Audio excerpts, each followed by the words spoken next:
Welcome to Marple Whispers. I'm Sean, your companion in secrets and suspicion. Here, the softest whisper can unravel the darkest crime. Are you listening closely? Good. Then let the mystery begin. In a sleepy English village, a terrified woman stares at her bedroom wallpaper, where innocent flowers mysteriously turn a chilling blue. One by one, fulfilling a fortune-teller's deadly prophecy. Primrose for warning, hollyhock for danger, geranium for death. As she gasps her last breath, convinced of a curse, clever Miss Marple uncovers the shocking truth. It's no supernatural doom, but a cunning murder. A scheming nurse, in league with the veiled seer, poisons her victim with hidden toxins while faking the blue blooms using secret chemicals. Will justice bloom? Dive in now. This tale of shadows and secrets will hook you till the end. Chapter 1. Whispers in St. Mary Mead. The village of St. Mary Mead nestled in the English countryside like a forgotten jewel, its thatched cottages and winding lanes exuding an air of timeless serenity. Yet beneath the surface of this idyllic haven, where the vicar's sermons droned on Sundays and the postman cycled his familiar route, secrets simmered like tea leaves in a pot, waiting to infuse the ordinary with the extraordinary. On this particular afternoon in early autumn, Miss Jane Marple occupied her customary spot by the window of her neat little cottage, her frail hands deftly maneuvering knitting needles through a web of soft wool. The rhythmic click-clack echoed faintly, a counterpoint to the distant chime of the church clock striking 3. Miss Marple, with her fluffy white hair and deceptively mild blue eyes, appeared the epitome of a harmless spinster aunt.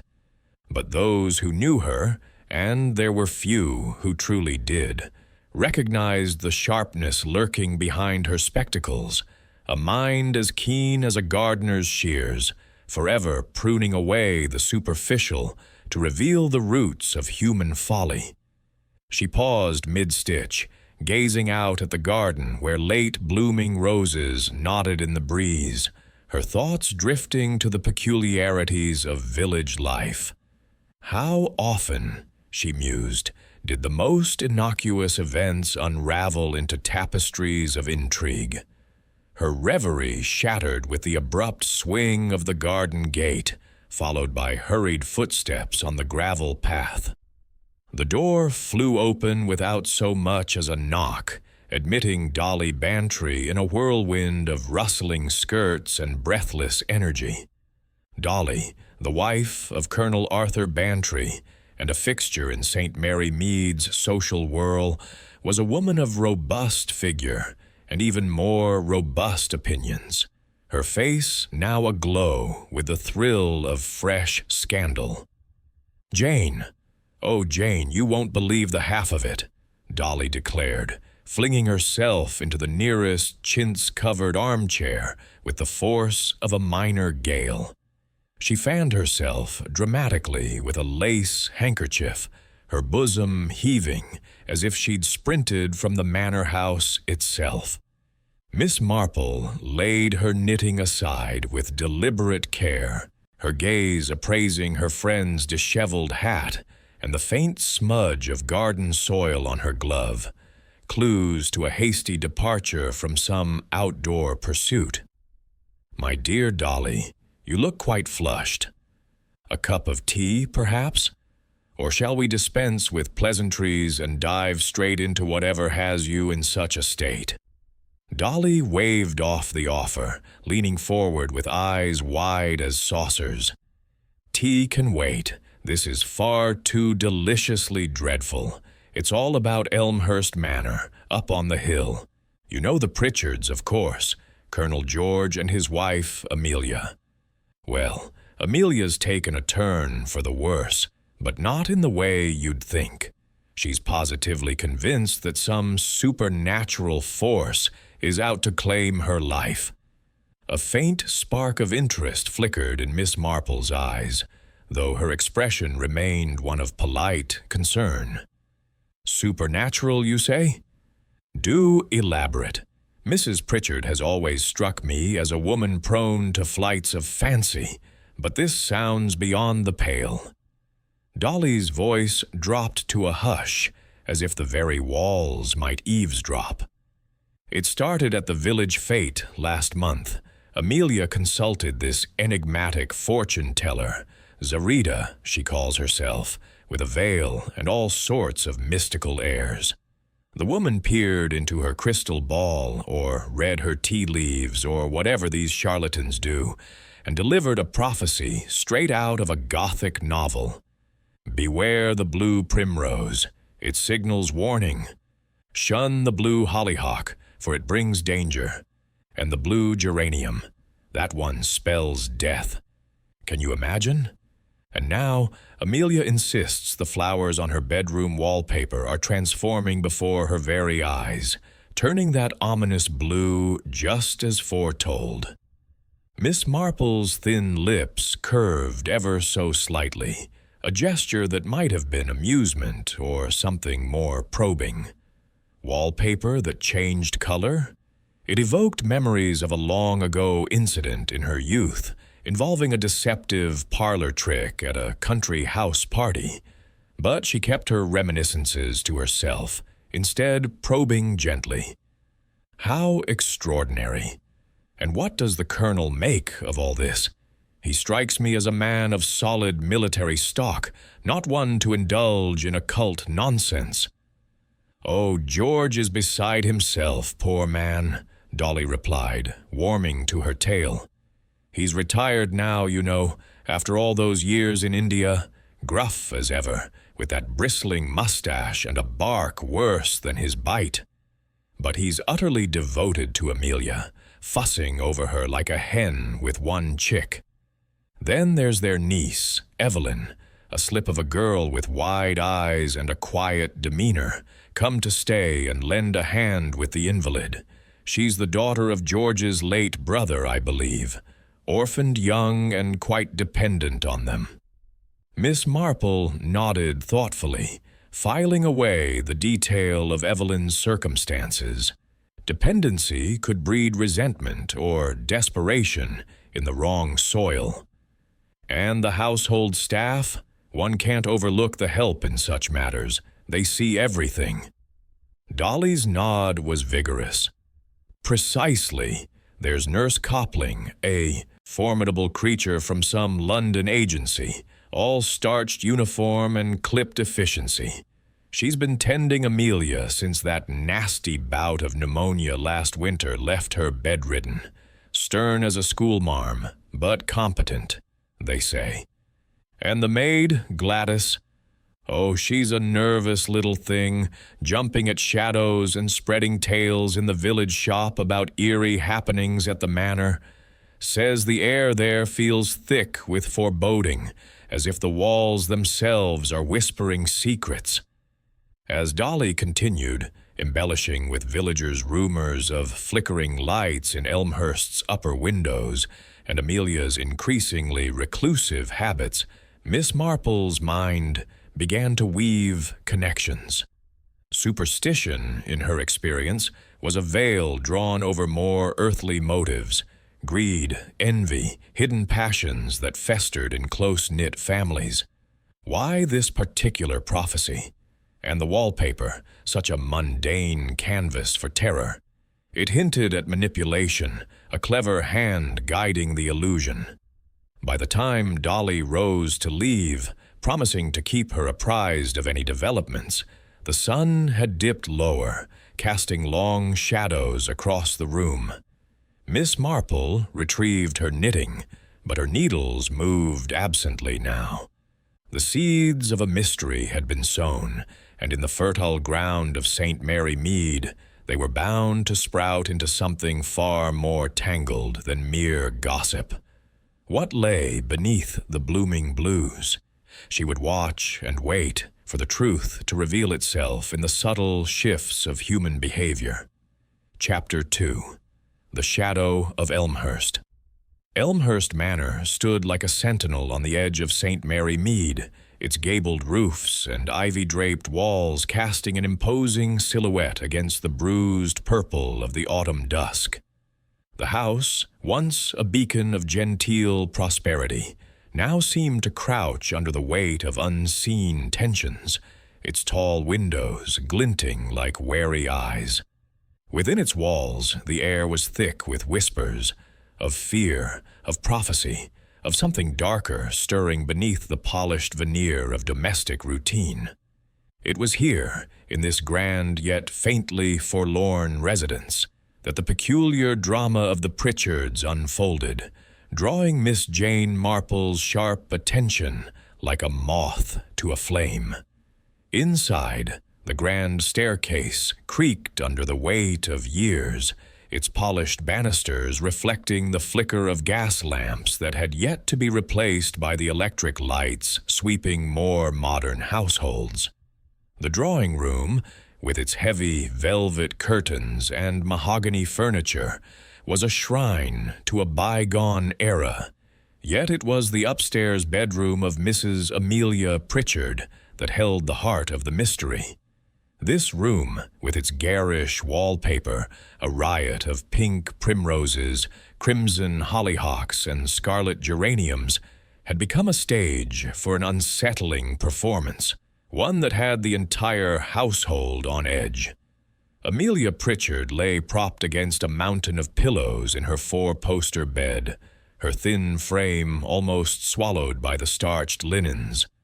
Her face, once handsome in its angular way, was now pale and drawn, her eyes darting with a feverish intensity that spoke of sleepless nights and gnawing dread.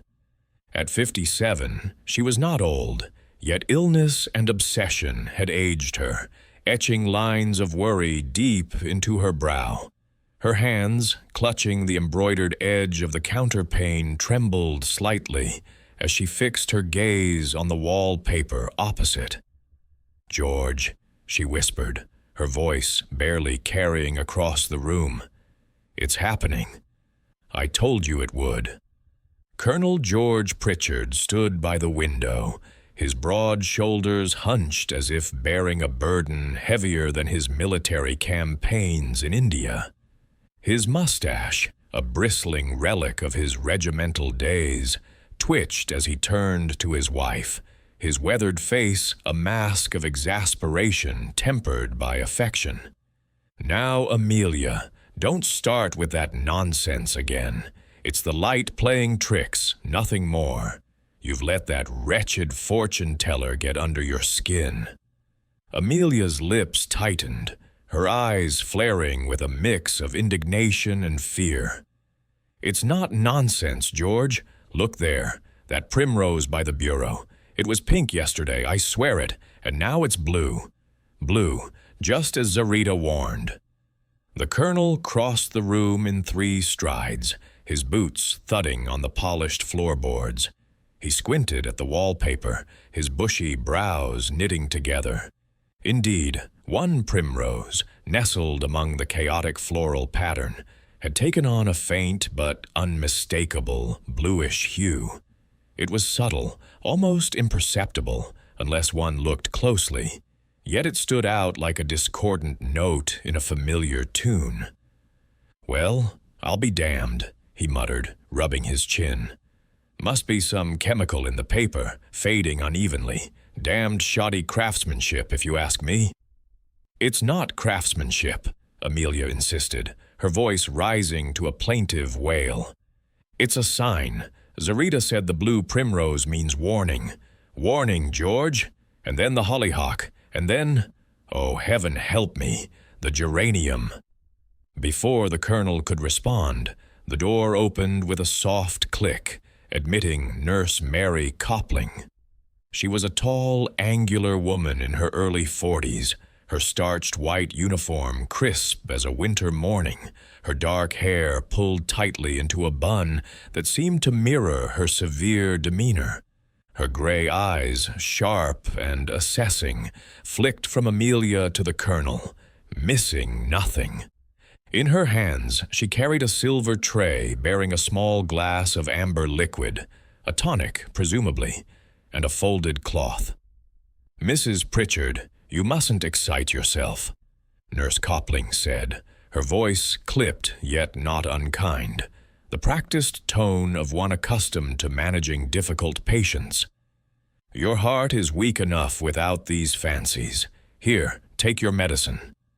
Amelia's gaze darted to the nurse, then back to the wall, as if fearing the blue primrose might vanish under scrutiny.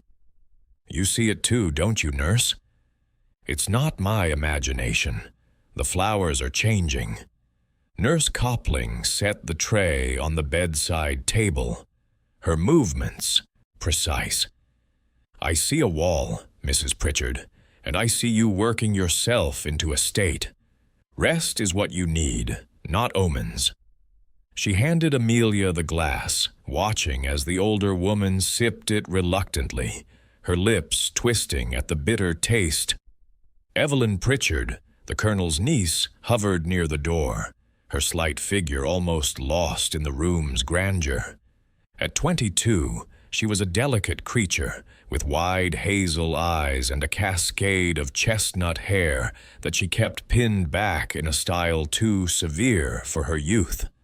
Her hands twisted together, betraying her unease as she watched her aunt. "Aunt Amelia, perhaps we should have the doctor look at you again. You've been so poorly since the winter." "No doctors," Amelia snapped, her voice sharp despite her frailty. "They'll only dose me with more pills and tell me it's nerves. They don't understand the spirits. Zarita saw it all, the blue flowers, the progression. It's fate, Evelyn, and no doctor can change that." The colonel cleared his throat, his discomfort palpable. "Enough of this, Amelia. You're upsetting yourself and everyone else. Nurse, see that she rests. Evelyn, come with me. I need a word about the accounts." As the two left, Nurse Copling adjusted Amelia's pillows with brisk efficiency, her face impassive. "Try to sleep, Mrs. Pritchard. I'll check on you in an hour." Left alone, Amelia's eyes returned to the wallpaper, her breath shallow. The blue primrose seemed to pulse in the dim light, a silent herald of something she could neither name nor escape. Downstairs, in the cavernous kitchen where copper pots gleamed in the firelight, the maid Gladys scrubbed a saucepan with more vigor than necessary. Her round face, usually rosy with the exertion of her duties, was pale, her eyes darting to the shadows, as if expecting a specter to emerge. The cook, Mrs. Hargreaves, a stout woman with a no-nonsense air, glanced at her with irritation. "What's got you so jumpy, girl? You've been like a cat on hot bricks all week." Gladys hesitated, her hands pausing in the soapy water. "It's the manner, Mrs. Hargreaves. It don't feel right. Them flowers in the missus's room, Mrs. Pritchard says they're changing, turning blue like that fortune-teller said. I saw it myself this morning when I brought her tea. It's unnatural." Mrs. Hargreaves snorted, rolling out pastry with a heavy thump. "Unnatural? It's a lot of tosh, that's what it is. Wallpaper don't change color, not unless someone's meddling. Likely that nurse, always fussing about with her cleaning rags and bottles. You mark my words, Gladys, there's more to this than spirits." Gladys shivered, glancing toward the door that led to the servants' stairs. "I don't like it, ma'am. The air's heavy up there, like something's watching. And the missus, she looks worse every day." Mrs. Hargreaves softened slightly, her maternal instincts stirred. Now, don't you go filling your head with nonsense. Mrs. Pritchard's been ill since that chill took her last winter. It's her heart, the doctor says. All this talk of blue flowers is just her nerves playing tricks." But Gladys was not convinced. As she dried her hands and scurried to answer the bell from the drawing room, her mind churned with half-formed fears.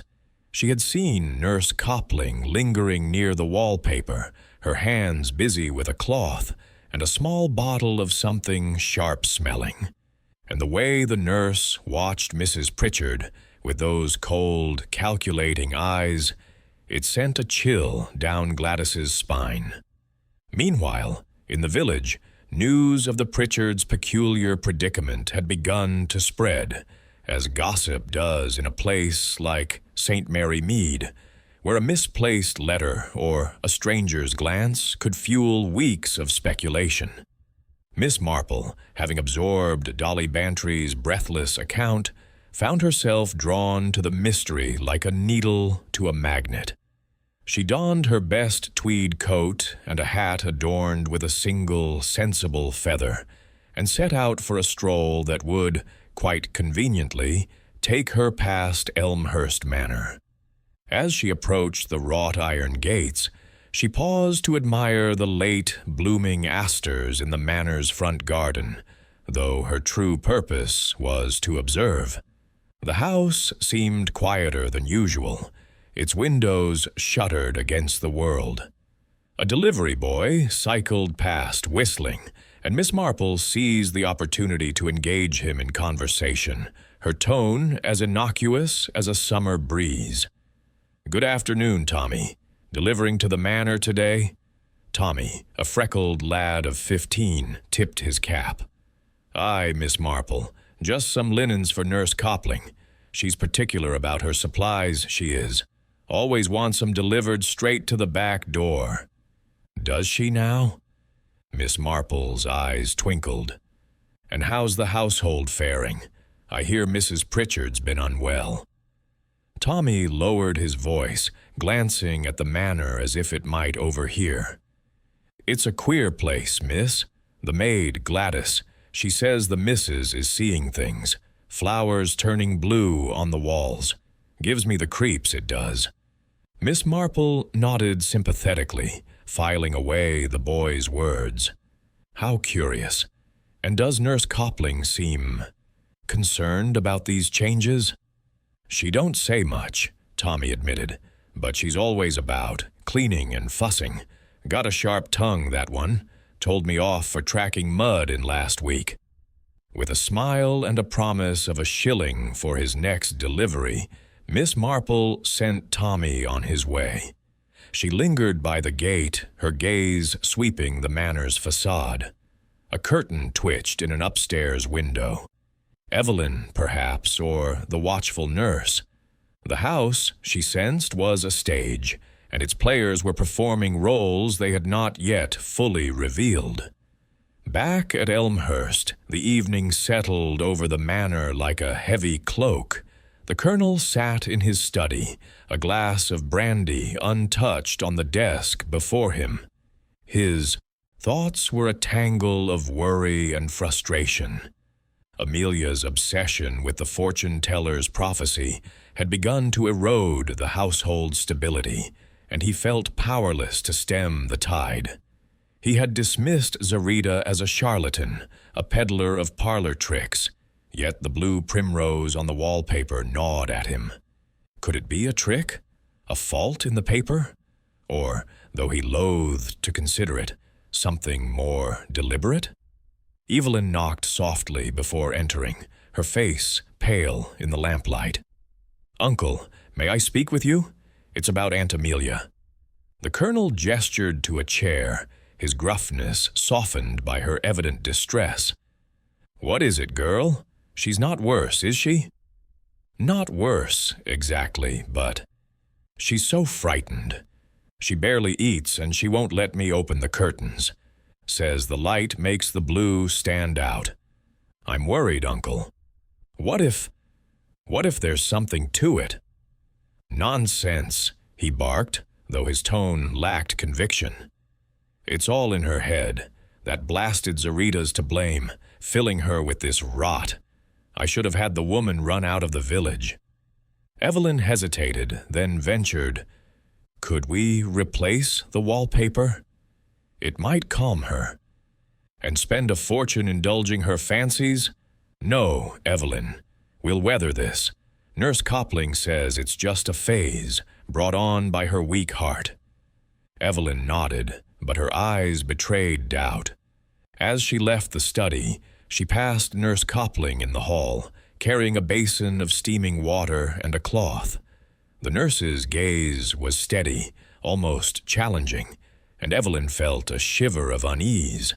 There was something about the woman, her precision, her unyielding calm, that felt less like care and more like control. In her cottage, Miss Marple sat by her fire, her knitting needles idle for once. The threads of the Elmhurst mystery were beginning to form a pattern, though it was still faint, like a sketch in pencil. The blue primrose, the fortune-teller's warning, the nurse's omnipresence, all pointed to a design, one crafted by human hands rather than spectral ones. She recalled a case from her youth, a governess who had used sleight of hand to convince a child of ghostly apparitions, all to secure a legacy. Was this similar? A manipulation to prey on Amelia's superstition? She rose, retrieving a small notebook from her writing desk. In her neat, spidery handwriting, she jotted down names: Amelia, George, Evelyn, Nurse Copling, Gladys, Zarita. Beside each, she noted observations: the colonel's loyalty, Evelyn's dependence, the nurse's efficiency, Gladys's fear, Zarita's absence. The wallpaper she underlined twice. Its transformation was the pivot, the slight that held the mystery together. As the fire crackled, Miss Marple's thoughts turned to the village's undercurrents. Tomorrow, she would visit the postmistress, who heard every whisper, and perhaps the vicar, who knew the Pritchard's history. Someone, somewhere, had seen something. A glance, a gesture, a bottle of something innocuous that was anything but. The truth, she knew, lay in the details, and Miss Marple was nothing if not a collector of details. Chapter 3. The Fortune-Teller's Veil. The morning mist clung to St. Mary Mead like a gossamer shroud, softening the edges of the village's cottages and lending an ethereal quality to the hedgerows. Miss Jane Marple, ever an early riser, stood at her garden gate, her sharp eyes scanning the quiet lane as she adjusted her scarf against the autumn chill. The air carried the scent of damp earth and fading roses, but her thoughts were far from pastoral. The peculiar affair at Elmhurst Manor had taken root in her mind, its tendrils curling around the fragments of gossip and observation she had gathered. The blue primrose, the fortune-teller's ominous prophecy, the strained faces of the Pritchard household, all were pieces of a puzzle that demanded her attention. Today, she resolved, she would begin to fit them together. Miss Marple's cottage, with its whitewashed walls and neatly trimmed privet hedge, was a hub of subtle intelligence, a place where the village's secrets inevitably found their way. She had learned long ago that the key to unraveling mysteries lay not in grand gestures, but in the quiet accumulation of details, snippets of conversation overheard at the post office, a glance exchanged in the churchyard, the sudden pause in a servant's chatter. As she set out toward Elmhurst Manor, armed with a basket of homemade damson jam as her pretext, her steps were purposeful yet unhurried, her demeanor that of a kindly spinster paying a neighborly call. But beneath the surface, her mind was a steel trap, poised to catch the faintest whiff of deceit. Elmhurst Manor loomed ahead, its stone facade softened by the mist but no less imposing. The iron gates stood ajar, and Miss Marple noted the faint ruts of a delivery cart's wheels in the gravel drive. Tommy, perhaps, with his linens for Nurse Copling. She rang the bell, and after a moment the door was opened by Gladys, the maid, whose round face was pinched with anxiety. Her apron was slightly askew, and her hands fidgeted with a dust cloth as she ushered Miss Marple inside. "Good morning, Gladys," Miss Marple said warmly, her eyes noting the girl's nervous glance toward the staircase. "I've brought some jam for Mrs. Pritchard. Is she receiving visitors?" "Oh, Miss Marple, you're ever so kind," Gladys stammered, her voice barely above a whisper. "The missus is in her room, but she's not herself, ma'am. All this talk of blue flowers, it's got us all on edge. I'll see if she's up to it." As Gladys scurried upstairs, Miss Marple lingered in the hall, her gaze sweeping the polished woodwork and the faded portraits of Pritchard ancestors. A faint scent of ammonia lingered, sharp and chemical, and she filed it away for later consideration. The drawing-room door stood ajar, revealing Colonel Pritchard pacing before the fireplace, his hands clasped behind his back like a general reviewing a losing battle.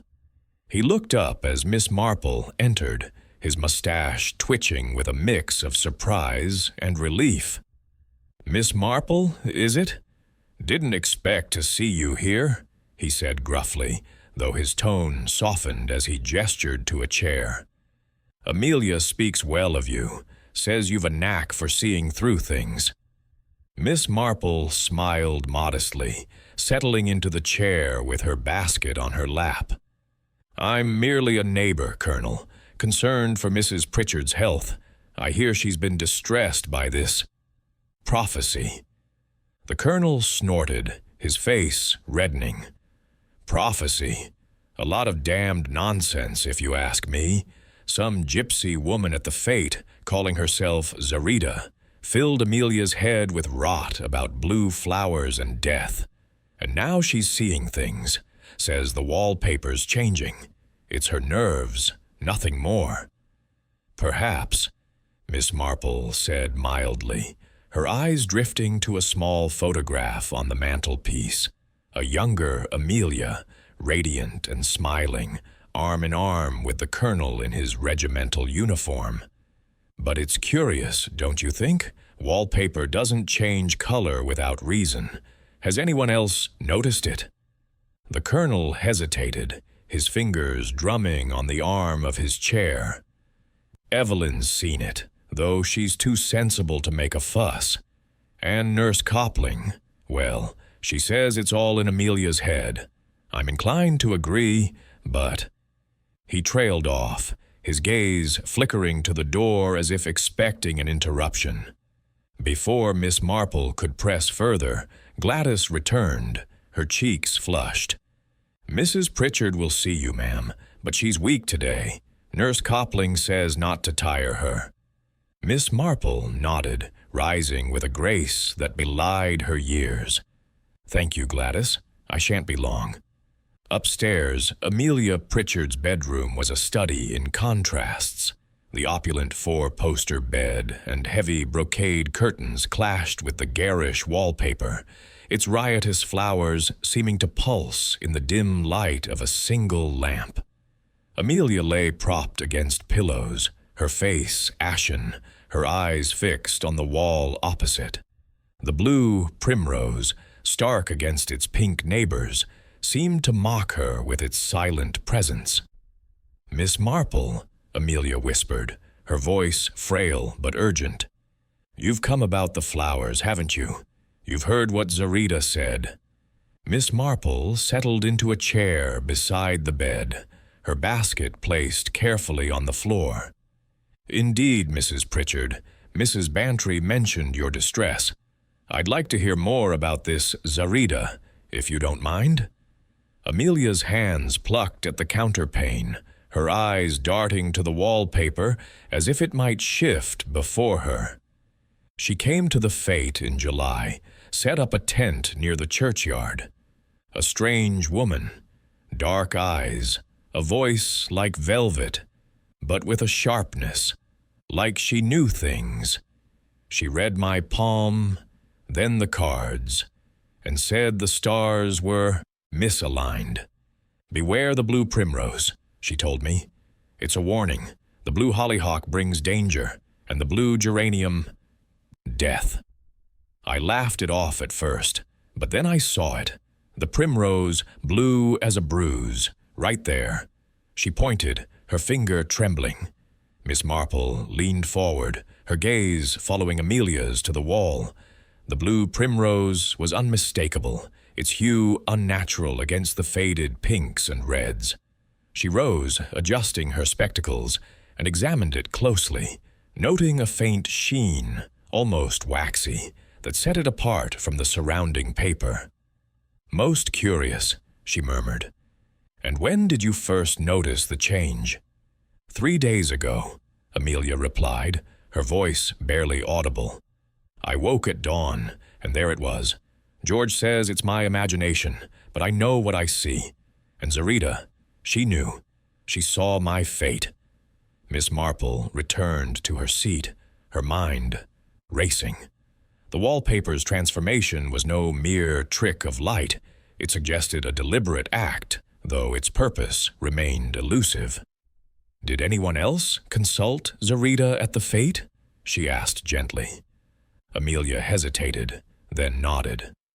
"Evelyn did, though she wouldn't tell me what was said. And I think the vicar's wife, Mrs. Clement, spoke to her too. But she's tight-lipped about it."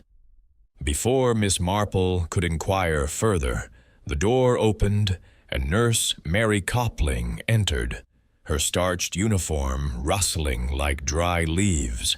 Her gray eyes flicked over Miss Marple with a hint of suspicion before settling on her patient. "Mrs. Pritchard, you're looking flushed. Too much excitement isn't good for you." She turned to Miss Marple, her tone polite but firm. "I'm afraid I must ask you to keep this brief, ma'am. She needs rest." "Of course," Miss Marple said, rising with a smile that revealed nothing of her thoughts. "I'll leave the jam with Gladys. Thank you for seeing me, Mrs. Pritchard." As she descended the staircase, Miss Marple's mind was a whirl of impressions. The nurse's interruption had been timely, too timely, perhaps, and the ammonia scent in the hall, faint but persistent, nagged at her. It was a detail out of place, like a wrong note in a familiar melody. In the village, the fete lingered in collective memory, its stalls and games a highlight of the summer now tinged with unease. Miss Marple made her way to the vicarage, where Mrs. Clement, a plump woman with a penchant for gardening and gossip, welcomed her with a pot of tea and a plate of scones. The vicarage parlor was cozy, its walls adorned with watercolors of local landscapes, and Mrs. Clement's chatter flowed as freely as the tea. "You've heard about poor Amelia Pritchard, I suppose," Mrs. Clement said, slicing a scone with precision. "All this talk of blue flowers, it's positively Gothic. I told Leonard it's her nerves, but you know how superstition takes hold." Miss Marple sipped her tea, her expression one of polite interest. "Indeed, I understand you met this Zarita at the fete. What was she like?" Mrs. Clement's eyes widened, her knife pausing mid-air. "Oh, a queer creature, draped in scarves, with a voice that seemed to come from nowhere and everywhere. She offered to read my fortune, but I declined. Leonard would have had a fit. I saw her with Amelia, though, whispering over a crystal ball. And Evelyn, too. She looked quite shaken after her session." "Did Zarita stay long in the village?" Miss Marple asked, her tone casual. "No, she vanished the next day, packed up her tent and was gone before anyone could ask questions. The baker's boy said she caught the early train to London, but no one's sure." Miss Marple nodded, her mind turning over this new thread. A fortune-teller who appeared and disappeared with such convenience suggested a purpose beyond mere profit. Was Zarita a player in a larger scheme, or merely a catalyst? Back at Elmhurst, the day wore on with a heaviness that seemed to seep into the very walls. Evelyn Pritchard sat in the conservatory, a book unopened in her lap, her thoughts far from the pages. The glass walls revealed a garden fading into autumn, its colors muted, mirroring her own unease. She had always loved Elmhurst, with its sprawling rooms and memories of childhood visits. But now it felt like a trap. Her aunt's obsession with the prophecy, her uncle's growing irritability, the nurse's watchful presence, all pressed upon her like a weight. She rose, pacing to the window, when she heard a soft tread behind her. Turning, she found Nurse Copling, a tray of medical supplies in her hands.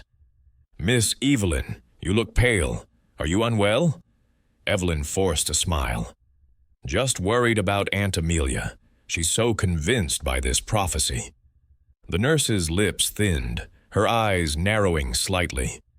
"Superstition is a dangerous thing. It clouds the mind, makes people see what isn't there. Your aunt's health is my concern, not her fancies." Evelyn nodded, but as the nurse departed, she felt a prickle of doubt. Nurse Copling's efficiency was reassuring, yet there was something in her manner, too controlled, too deliberate, that set Evelyn's nerves on edge.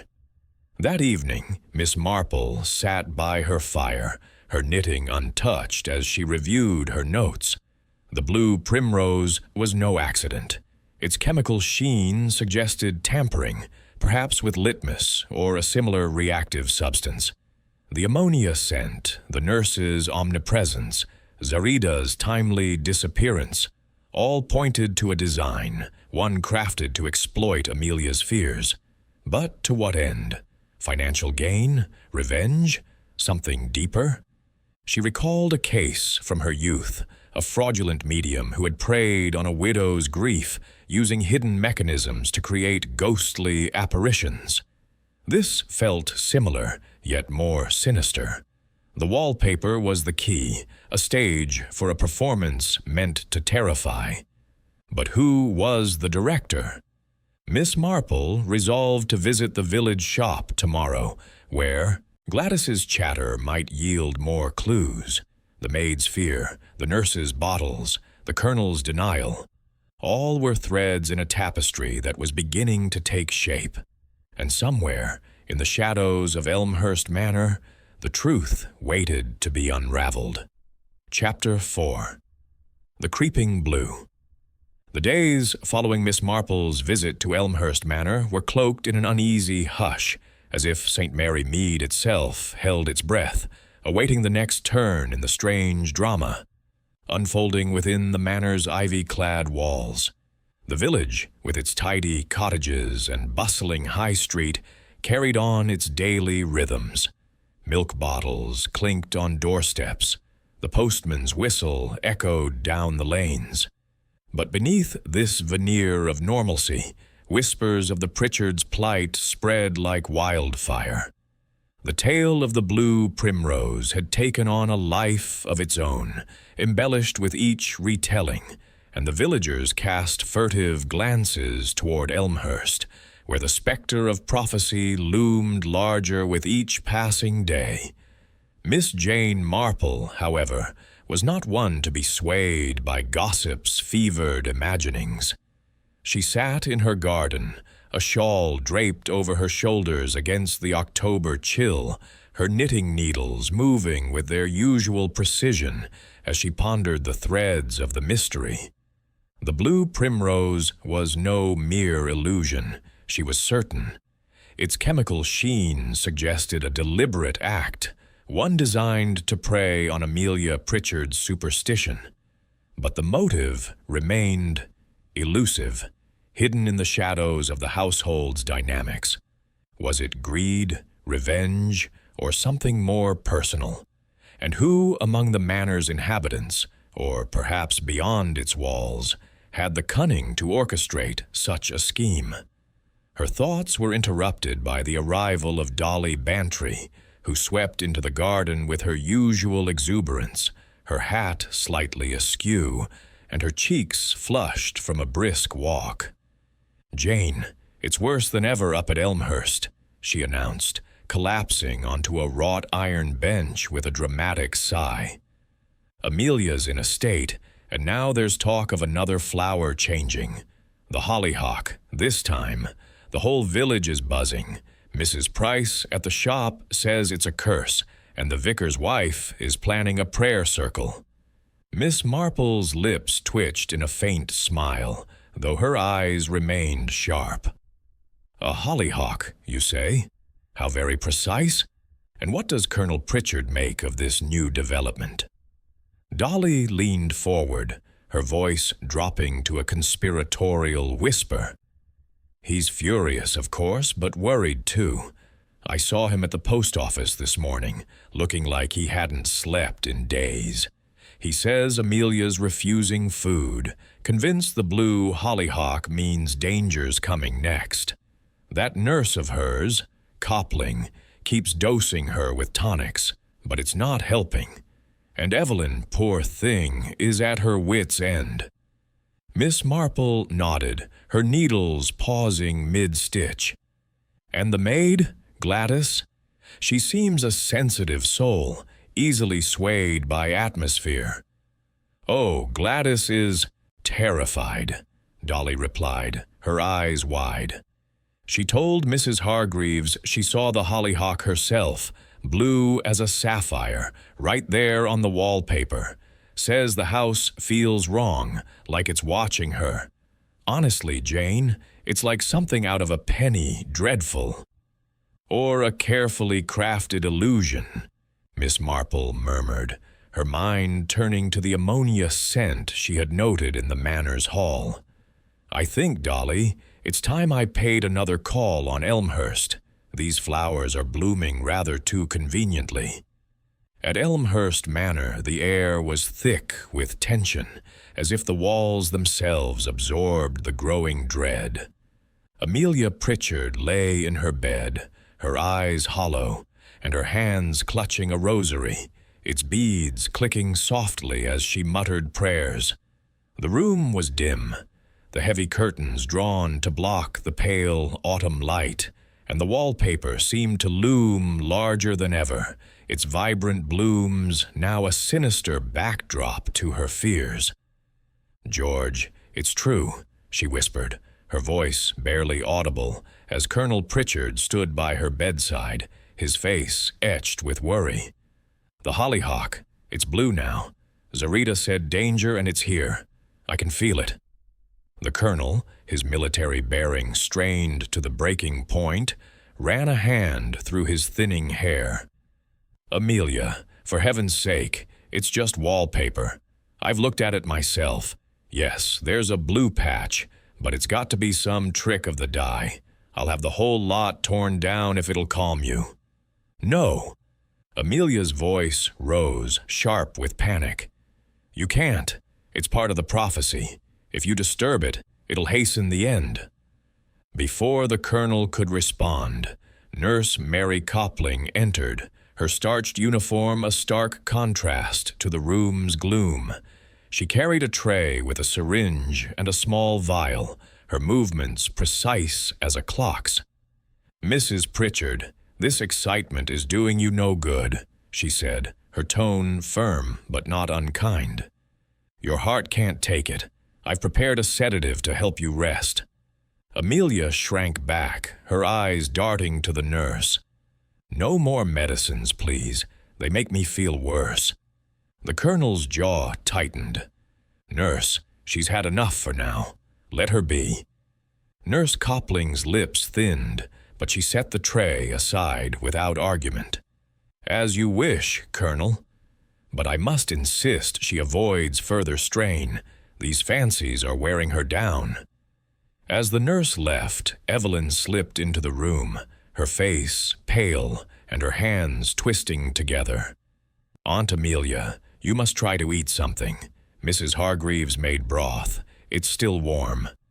Amelia shook her head, her gaze fixed on the wallpaper. I can't, Evelyn. The hollyhock. It's a warning. The geranium will be next, and then...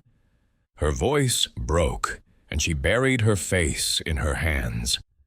Evelyn exchanged a helpless glance with her uncle, who gestured for her to step outside. In the corridor, he spoke in a low voice. She's getting worse, Evelyn. I don't know what to do. This damned prophecy has her in its grip. Evelyn nodded, her eyes filling with tears. Could we find Zarita? Maybe she could retract it or explain. That fraud? The colonel snapped. She's long gone, and good riddance. No, we'll handle this ourselves. I'll speak to the doctor again tomorrow. Miss Marple arrived at Elmhurst later that afternoon, her basket now containing a jar of quince jelly, a pretext as transparent as it was effective. Gladys, answering the door, looked more frazzled than ever, her eyes red-rimmed as if she'd been crying. "Oh, Miss Marple, it's kind of you to come," she said, her voice trembling. "The missus is in a bad way, and now there's another flower gone blue. It's like the house is cursed." Miss Marple patted the girl's arm, her tone soothing. There, Gladys. Houses don't curse themselves, you know. Tell me, have you noticed anything unusual, anything at all, around Mrs. Pritchard's room?" Gladys hesitated, glancing over her shoulder as if fearing eavesdroppers. "Well, ma'am, it's the nurse. She's always cleaning, always got some bottle or rag in her hand. Yesterday I saw her wiping down the wallpaper near the bed, said it was dust, but it smelled funny, like ammonia, sharp-like. And the missus's tonics, they're strong. I accidentally knocked one over last week, and it burned my hand." Miss Marple's eyes sharpened, though her expression remained gentle. "Ammonia, you say? And the tonics, do you know what's in them?" Gladys shook her head. "Nurse Copling keeps them locked in her case, says it's for safety, but it don't feel right, ma'am." "Thank you, Gladys," Miss Marple said, slipping a shilling into the girl's hand. "You've been most helpful." Inside, Miss Marple was shown to the drawing room, where Colonel Pritchard greeted her with a weary nod. "Back again, Miss Marple? Amelia's not up to visitors, I'm afraid. This hollyhock business has her in a panic." "I quite understand," Miss Marple replied, setting her basket on a side table. "But I wonder if I might see the room, just to set my mind at ease. Mrs. Bantry mentioned the hollyhock, and I'm curious about these changes." The colonel hesitated, then shrugged. "Very well, but don't expect much. It's just a patch of blue, nothing more." Upstairs, Amelia was dozing, her breathing shallow. Miss Marple approached the wallpaper, her spectacles glinting as she examined the blue hollyhock. Like the primrose, it had a faint sheen, almost as if painted with a different substance. She leaned closer, detecting a trace of ammonia. Stronger here than in the hall. Her fingers brushed the paper, and she noted a slight texture difference, smoother, almost waxy, in the blue areas. "Curious," she murmured, stepping back as Nurse Copling entered, her eyes narrowing at the sight of Miss Marple. "May I ask what you're doing, ma'am?" the nurse said, her voice cool. "Mrs. Pritchard needs quiet." "Just satisfying an old woman's curiosity," Miss Marple replied, her smile disarming. "The wallpaper is quite striking. Has it always been this vivid?" Nurse Copling's expression remained impassive. "It's old, like the house. I've noticed no changes except in Mrs. Pritchard's imagination." Miss Marple nodded, but as she left the room, she made a mental note of the nurse's defensiveness. The ammonia, the waxy texture, the locked case of tonics. These were not mere coincidences. That evening, the village shop was abuzz with chatter, and Miss Marple, under the guise of purchasing a skein of wool, lingered to listen. Mrs. Price, the shopkeeper, was in her element, regaling a cluster of customers with tales of Elmhurst's woes. "It's the hollyhock now, they say," she declared, her hands busy with a ledger. "Blue as a peacock's feather. I told Gladys it's no wonder Mrs. Pritchard's failing. She's scared out of her wits." Miss Marple, selecting a ball of blue wool with deliberate care, interjected softly, "And what does Gladys make of it all, Mrs. Price?" "Oh, she's proper spooked," Mrs. Price replied, leaning over the counter. "Says the nurse is always fussing with that room, cleaning and such. Found a bottle of ammonia in the scullery, she did, hidden behind the linens. And those tonics, Gladys swears they smell like poison." Miss Marple's eyes twinkled behind her spectacles. "Ammonia, you say? How interesting. And has anyone seen this Zarita since the fete?" Mrs. Price shook her head. "Not a trace. Like she vanished into thin air. Mind you, I never trusted her. Those eyes, too knowing by half." As Miss Marple left the shop, her mind was a whirl of connections. Ammonia could react with litmus, turning it blue, a simple trick, yet devastatingly effective in a household primed for fear. But why? The nurse's role was central, but was she acting alone? And Zarita's disappearance, had she been paid to plant the seed of terror and then vanish? Back at Elmhurst, the night was restless. Amelia woke with a start, her heart pounding as she stared at the wallpaper. The blue hollyhock seemed to glow in the moonlight, its edges sharp against the faded reds. She clutched her rosary, whispering prayers, but sleep eluded her. Downstairs, the colonel sat in his study, a letter from his solicitor lying open on the desk. It detailed financial strains, a failed investment in India, a mortgage on Elmhurst that was proving difficult to meet. He rubbed his temples, the weight of his wife's illness, and the prophecy pressing on him like a physical force. Evelyn, unable to sleep, wandered the corridors, her bare feet silent on the cold floorboards. She paused outside her aunt's room, hearing the faint murmur of prayers. As she turned to leave, she caught a glimpse of Nurse Copling emerging from the scullery, a cloth in one hand and a small bottle in the other. The nurse's eyes met hers, and for a moment Evelyn felt a chill, as if caught in a predator's gaze. Miss Marple, in her cottage, sat by the fire, her notebook open on her lap. She jotted down the day's findings: the ammonia, the nurse's defensiveness, the financial strain hinted at by Dolly's gossip about the colonel's recent visits to the bank. The pattern was emerging, but it was incomplete. The hollyhock's appearance suggested the scheme was escalating, each blue flower a step toward a climax. But what was the endgame? And who stood to gain? She recalled a case from her youth, a governess who had used chemical tricks to convince a family of hauntings, all to secure a bequest. This felt more sinister, the stakes higher. The nurse's access to Amelia, the locked case, the ammonia, all pointed to a calculated plan. But Zarita's role remained a question mark. Was she a partner or a pawn? Miss Marple closed her notebook, her resolve firm. Tomorrow she would seek out the baker's boy, who had seen Zarita leave, and she would watch Nurse Copling closely. The creeping blue was no omen, but a clue, a thread in a tapestry of deceit that she was determined to unravel. Chapter 5. Whispers of Doubt. The autumn days in St. Mary Mead grew shorter, the light fading earlier, as if reluctant to linger on the growing unease that shrouded Elmhurst Manor. The village, with its orderly routines and familiar faces, seemed to tighten its collective breath, sensing the shadow cast by the Pritchards' peculiar predicament.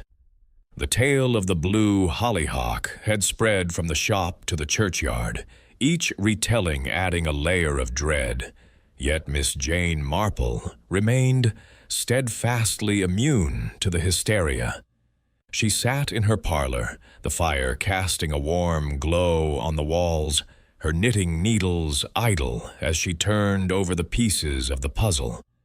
The blue flowers, primrose and now hollyhock, were no supernatural omen, but a calculated illusion, their chemical sheen and the faint whiff of ammonia pointing to human cunning. The question was not whether there was deceit, but who wielded it, and to what end. Miss Marple's mind, as sharp as the scissors on her sewing table, sifted through the clues. Nurse Copling's guarded efficiency, Gladys's tales of hidden bottles, the Colonel's financial strains, Evelyn's quiet anxiety, and the elusive Zarita, whose prophecy had set this drama in motion. Each was a thread in a tapestry, and Miss Marple was determined to trace them to their source. She had seen such patterns before, in the jealous glances of a jilted suitor, the whispered confidences of a discontented servant. And she knew that the truth often lay in the smallest details, overlooked by those too distracted by fear or ambition. Her morning began with a purposeful walk to the village, her sensible shoes crunching on the frost-kissed path. She stopped at the post office, where Miss Weatherby, the postmistress, was sorting letters with her usual efficiency. Miss Weatherby was a font of village knowledge, her ears attuned to every whisper, and Miss Marple knew a casual chat could yield more than a dozen formal inquiries. "Good morning, Miss Weatherby," Miss Marple said, her smile as disarming as ever. "I see you're busy as always. Any interesting news from Elmhurst?" Miss Weatherby's eyes gleamed behind her pince-nez. "Oh, Miss Marple, it's a scandal up there. Poor Mrs. Pritchard's wasting away, they say, all because of that wretched prophecy. The hollyhocks turned blue now, and folks are saying the geranium's next. Mrs. Price heard from Gladys that the nurse is practically running the house, dosing Mrs. Pritchard with all sorts of concoctions." Miss Marple nodded, selecting a packet of envelopes with deliberate care. "Nurse Copling seems very dedicated. Has she been receiving any packages? Medicines, perhaps?" Miss Weatherby leaned closer, her voice dropping. "Funny you should ask. She's had several parcels from a chemist in London, small bottles, tightly packed. I noticed because the labels were in Latin, not the usual sort of thing. And there was a letter last week, addressed in a queer hand, no return address. Looked like it came from someone in a hurry." Miss Marple's eyes twinkled, though her expression remained bland. "How curious. And has anyone heard from that fortune-teller, Zarita?" "Not a peep," Miss Weatherby replied, shaking her head. "She's vanished like a ghost. The baker's boy, Tommy, swears he saw her board a train to London, but no one knows where she went after that." Thanking Miss Weatherby, Miss Marple made a mental note to seek out Tommy. A letter with no return address, parcels from a chemist, these were threads worth pursuing. As she left the post office, she glanced toward Elmhurst Manor, its chimneys just visible above the trees. The house seemed to watch her, its secrets locked behind its stone facade. At Elmhurst, the morning was heavy with foreboding. Amelia Pritchard lay in her darkened room, her eyes fixed on the wallpaper, where the blue hollyhock seemed to pulse with a life of its own. Her hands, frail and trembling, clutched a small prayer book, its pages worn from constant use. The room was stifling, the air thick with the scent of lavender water and something sharper. Ammonia, perhaps, though Amelia no longer noticed it. Her world had narrowed to the patterns on the wall, each blue bloom a step closer to the fate she dreaded. Colonel Pritchard stood by the window, his broad frame silhouetted against the gray light. His face was haggard, the lines deepened by sleepless nights and the weight of his wife's decline. "Amelia, you must eat," he said, his voice gruff but laced with desperation. "This nonsense about flowers, it's killing you." Amelia's eyes flickered to him, then back to the wall. "It's not nonsense, George. You saw the hollyhock." "Danger," Zarita said, "and the geranium. It's coming. I can feel it." The colonel's hands clenched into fists, his frustration warring with his love for her. "Damn that woman and her prophecies. I'll rip that wallpaper down myself if it'll stop this madness." "No!"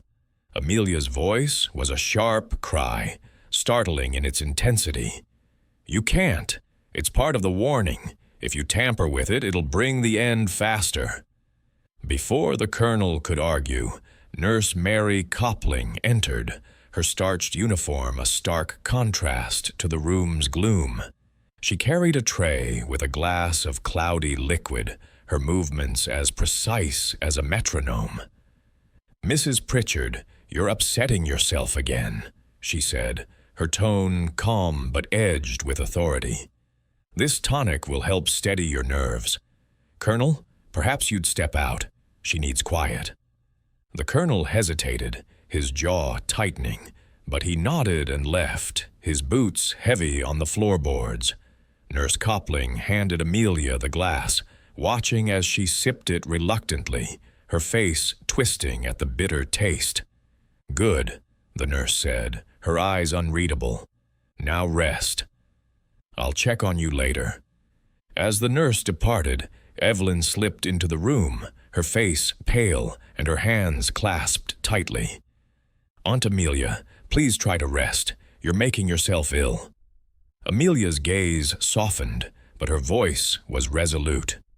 "Evelyn, you're a dear girl, but you don't understand. The signs are clear. I'm marked, and there's no escaping it." Evelyn bit her lip, torn between pity and frustration. She retreated to the corridor where she found the colonel pacing. "Uncle, she's worse than ever. Could we call Doctor Haydock again? Or perhaps find Zarita? Maybe she could undo this fear."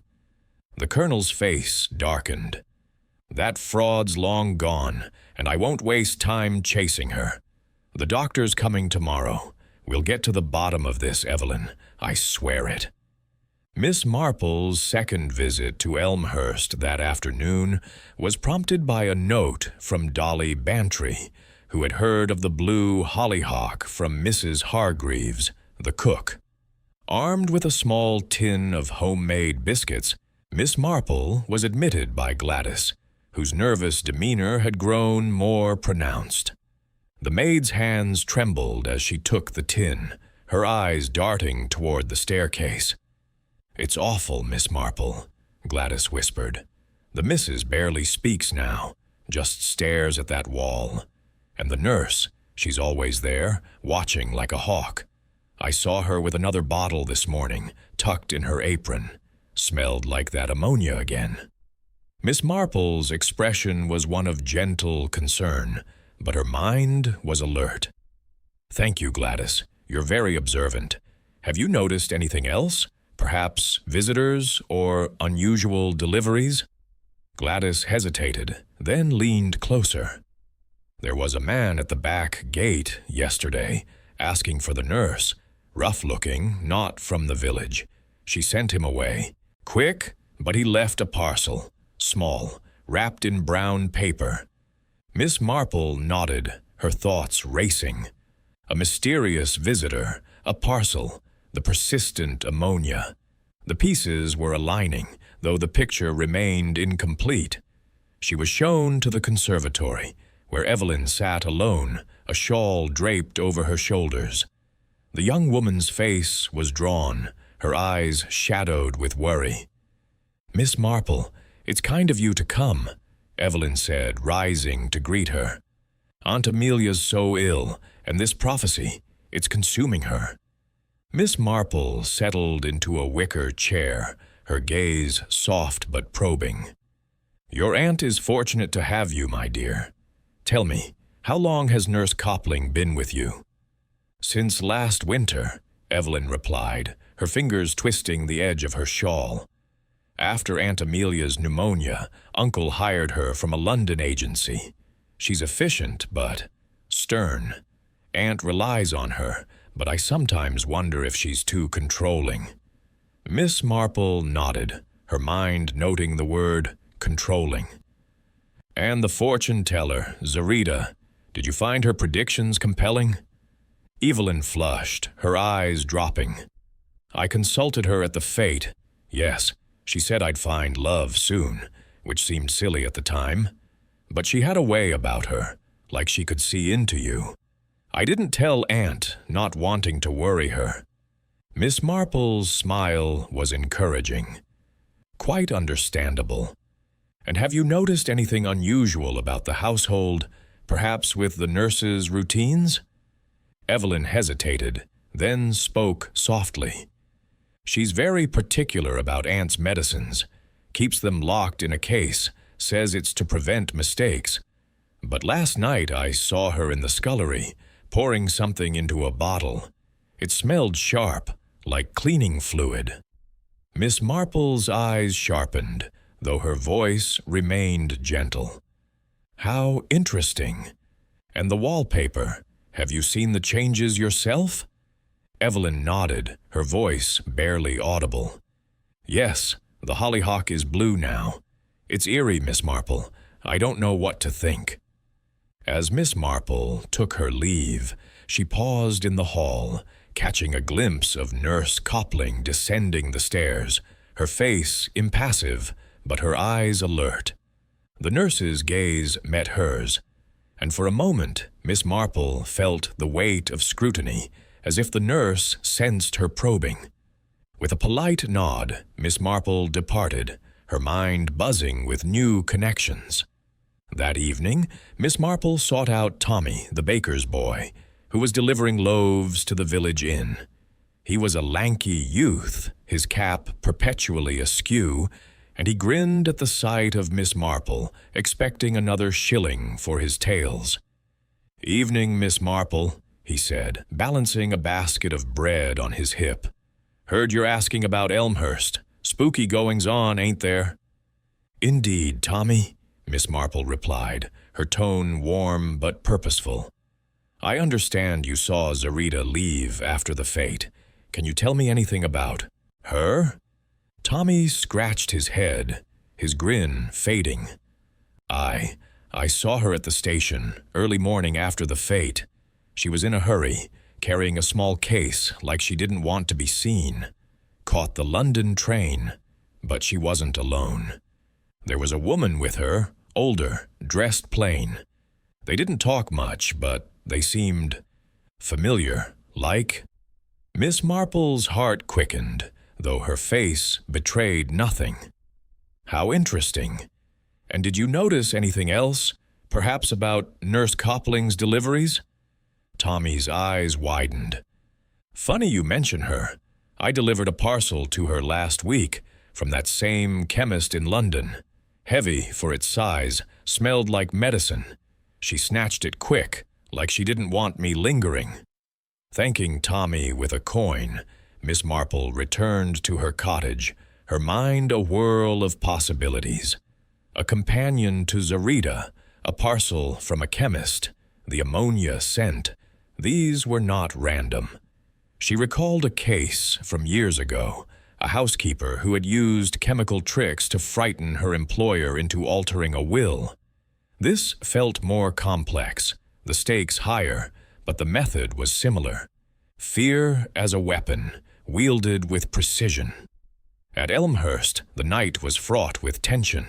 Amelia, unable to sleep, stared at the wallpaper, the blue hollyhock, a silent accusation. She whispered prayers, her voice a threadbare whisper, but her heart raced with dread. Downstairs, the colonel sat in his study, a glass of whiskey untouched before him. He had received another letter from his solicitor, warning of mounting debts. The pressure was unbearable, and Amelia's decline only deepened his despair. Evelyn, restless, wandered to the library, seeking distraction in a book. As she passed the scullery, she heard a faint clink of glass. Peering inside, she saw Nurse Copling, her back to the door, measuring a liquid from a small bottle into a vial. The sharp scent of ammonia filled the air, and Evelyn's breath caught. She slipped away before the nurse could turn, her heart pounding. Was it medicine or something else? Miss Marple, by her fire, opened her notebook, her pen moving swiftly. She listed the clues. The ammonia, the locked case, the parcels, the mysterious woman with Zarita. The nurse was central, but was she the mastermind or a tool?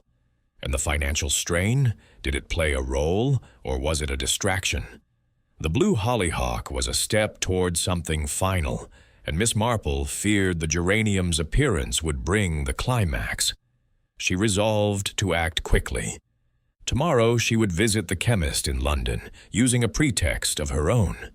The parcels, the letter, the ammonia, they were the keys to unlocking the truth. And in St. Mary Mead, where secrets rarely stayed buried, Miss Marple was determined to bring them to light. Chapter 6. The Fatal Bloom. The dawn broke over St. Mary Mead with a crystalline clarity, the frost sparkling on the rooftops like a scattering of diamonds. Yet the beauty of the morning did little to dispel the pall that hung over Elmhurst Manor. The village, with its quiet lanes and bustling shop, seemed to hold its breath, as if sensing the culmination of the strange drama that had gripped the Pritchards' household. The blue, primrose, and hollyhock had woven a web of fear, and now whispers in the village hinted at the final, dreaded sign, the blue geranium. Miss Jane Marple, sitting by her window with a cup of tea, gazed out at her frost-dusted garden, her mind as sharp as the morning air. The clues, the ammonia, the nurse's guarded demeanor, the parcels from London, the elusive Zarita, were aligning, but the pattern was not yet complete. Today, she sensed, would bring the crisis she had anticipated. Miss Marple's thoughts were interrupted by the arrival of Dolly Bantry, who burst into the cottage with her usual whirlwind energy, her scarf trailing, and her eyes wide with alarm. "Jane, it's happened," she exclaimed, collapsing into an armchair. "The geranium, Amelia saw it this morning, blue as a summer sky, right there on the wallpaper. She's in a panic, and the whole village is talking of nothing else. Mrs. Price says it's the end, and even the vicar's looking grim." Miss Marple set her teacup down, her expression calm but her eyes alert. "The geranium, you say? How very precise. And how is Mrs. Pritchard faring?" Dolly leaned forward, her voice dropping. "She's worse than ever, Jane. Refusing food, barely speaking, just staring at that wall. George is at his wit's end, and Evelyn's practically a ghost herself, hovering about like she expects the worst. That nurse, Copling, keeps dosing her with tonics, but it's not helping. If anything, Amelia looks frailer by the hour." Miss Marple nodded, her mind racing. The geranium's appearance marked the final stage of Zarita's prophecy, and its timing was too perfect to be coincidence. And what of Nurse Copling? Has she commented on this latest change? "She says it's all in Amelia's head," Dolly replied, her tone skeptical. But Gladys swears she saw the nurse near the wallpaper last night with a cloth and a bottle. The girl's terrified, says the house feels like it's waiting for something awful. Miss Marple's lips curved faintly. Waiting indeed.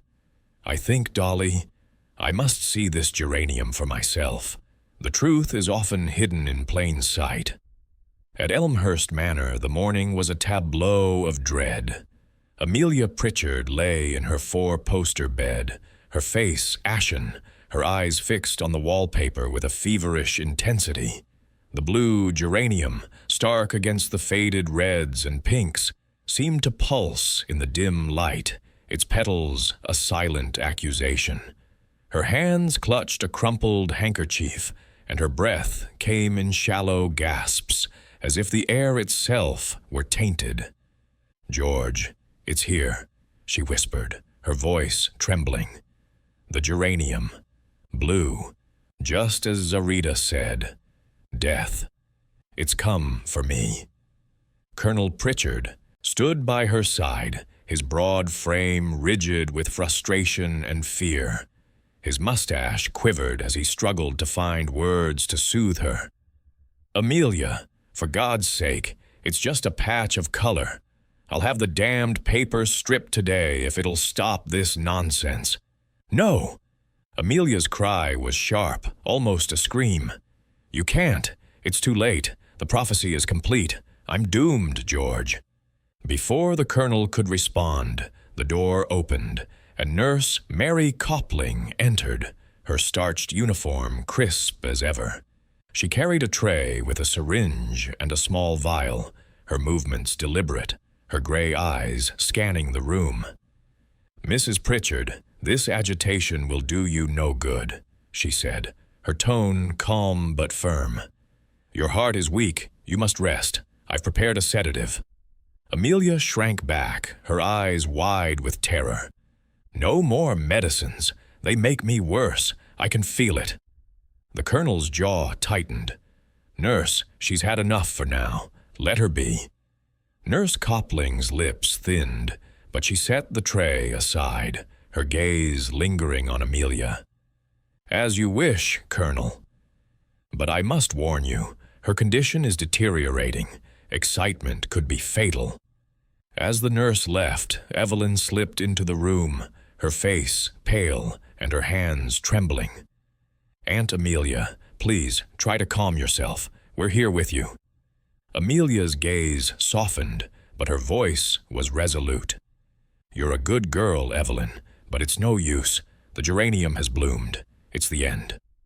Evelyn exchanged a glance with her uncle, her eyes filling with tears.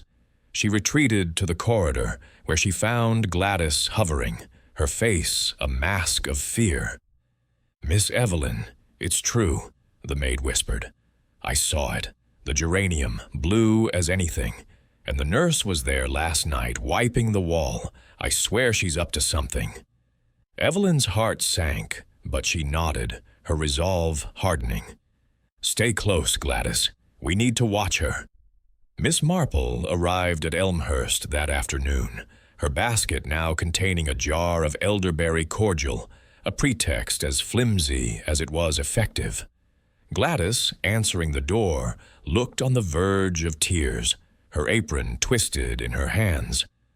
"Oh, Miss Marple, it's awful," she said, her voice barely audible.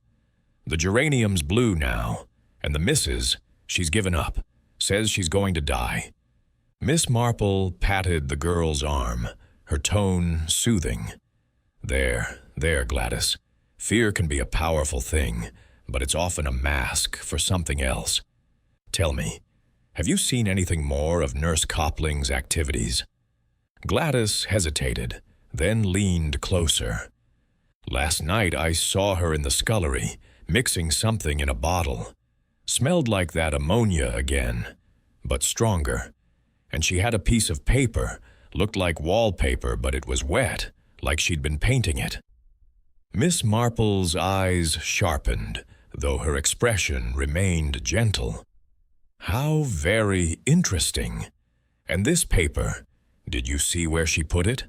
"In her bag, ma'am, the one she keeps locked. She didn't see me, but I hid behind the door. It's not right, Miss Marple. I'm scared for the missus." Thanking Gladys, Miss Marple was shown to the drawing room, where Colonel Pritchard greeted her with a weary sigh. "Miss Marple, you're persistent, I'll give you that. Amelia's in no state for visitors. The geraniums got her convinced she's at death's door." "I'm so sorry to hear it," Miss Marple replied, setting her basket down. "But I wonder if I might see the room. These changes in the wallpaper are most peculiar, and I'd like to put my mind at rest." The colonel hesitated, then nodded. "Very well, but don't expect her to talk much. She's barely coherent." Upstairs, Amelia was awake, her eyes fixed on the blue geranium. The room was oppressively silent, the air heavy with the scent of ammonia and lavender. Miss Marple approached the wallpaper, her spectacles glinting as she examined the geranium. Like the primrose and hollyhock, it had a waxy sheen, and the ammonia smell was unmistakable, stronger now than before. She touched the paper lightly, noting the slight stickiness of the blue patch, a telltale sign of recent application. "Extraordinary," she murmured, stepping back as Nurse Copling entered, her face a mask of professional calm. "Miss Marple, this is hardly the time," the nurse said, her voice clipped. "Mrs. Pritchard is in a delicate state." "Just a moment's curiosity," Miss Marple replied, her smile disarming. "The wallpaper is quite striking. Has it been cleaned recently? The colors seem so vivid." Nurse Copling's eyes narrowed, but she answered smoothly. "I clean regularly to keep the room hygienic. Dust can aggravate her condition." Miss Marple nodded, but as she left the room, she noted the nurse's quick glance at the wallpaper, as if ensuring nothing was amiss. The pieces were falling into place, but the motive remained elusive. By mid-afternoon, the crisis came. Amelia, staring at the geranium, clutched her chest, her breath coming in ragged gasps. "It's here," she gasped, her voice a thread of sound. "The end." Evelyn, at her side, cried out, "Aunt, no, Uncle, fetch the doctor." The colonel rushed to the telephone, his hands shaking as he dialed Dr. Haydock. Nurse Copling appeared, her syringe at the ready, but Amelia waved her away, her eyes wild. "No more. It's too late." Within minutes, Amelia's breathing faltered, and she collapsed, her body still. Evelyn's scream echoed through the house, bringing Gladys and Mrs. Hargreaves running. The colonel returned, his face ashen, as Nurse Copling checked for a pulse, her expression unreadable. "She's gone," the nurse said quietly. Her heart gave out. "I warned you, Colonel." Dr. Haydock arrived shortly after, his face grim as he examined Amelia. "Heart failure," he pronounced, his voice heavy. "Exacerbated by extreme stress, no doubt. I'm sorry, Colonel." The household dissolved into chaos. Evelyn sobbing, the colonel staring blankly, Gladys trembling in the corner. Nurse Copling moved efficiently, covering Amelia's face with a sheet, her demeanor calm amid the storm. Miss Marple, informed by a breathless Dolly Bantry, arrived at Elmhurst that evening, her face somber but her mind alert. The village was abuzz with talk of the prophecy fulfilled, but Miss Marple's thoughts were elsewhere. Heart failure was convenient, too convenient, and the timing of the geranium's appearance was no coincidence. She requested a moment alone with the colonel, who received her in his study, his eyes red-rimmed. "Miss Marple, I don't know what to say," he said, his voice breaking. "She was so frightened, and now she's gone. Was it really just her heart?" Miss Marple's gaze was gentle but piercing. "Colonel, I believe there's more to this than fear. May I see the room again? There are details I'd like to confirm." Reluctantly, he agreed, leading her upstairs. The room was as she had left it, the blue geranium glaring from the wall. Miss Marple examined it closely, noting the same waxy texture, the ammonia scent stronger than ever. She glanced at the bedside table, where a vial of tonic stood, its contents cloudy. "Was this the last dose she took?" she asked. The colonel nodded. "Nurse Copling gave it to her this morning. Why?" Miss Marple said nothing, but her mind was racing. She recalled a case from years ago, a widow poisoned by small doses of a chemical disguised as medicine. The ammonia, the locked case, the nurse's control. It all pointed to a deliberate act. That night, Miss Marple visited the village inn, where Tommy, the baker's boy, was sweeping the steps. "Tommy, a quick word," she said, her tone warm but urgent. "You mentioned a woman with Zarita at the station. Can you describe her?" Tommy scratched his head, his brow furrowing.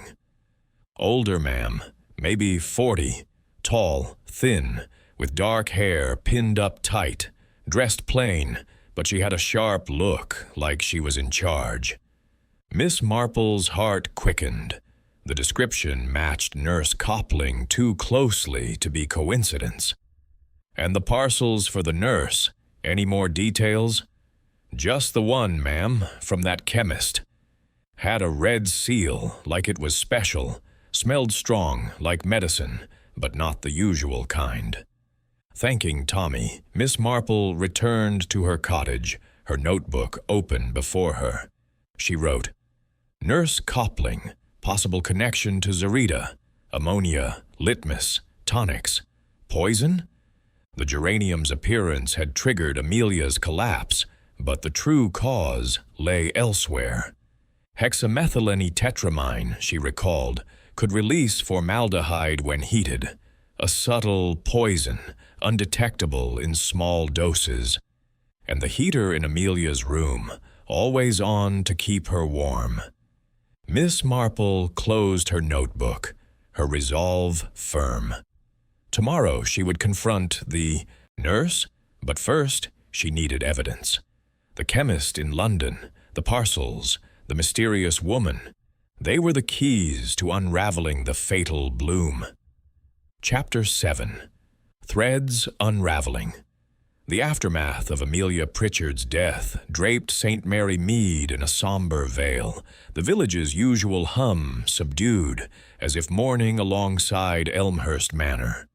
The frost of late October clung to the hedgerows, and the church bell tolled with a mournful cadence, echoing the grief that had settled over the Pritchard household.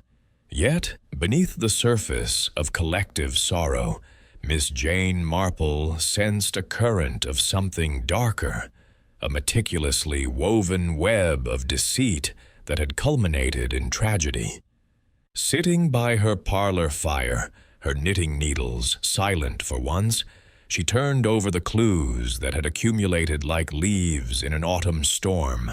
The blue flowers, the ammonia scent, Nurse Copling's guarded efficiency, the parcels from London, and the shadowy figure of Zarita.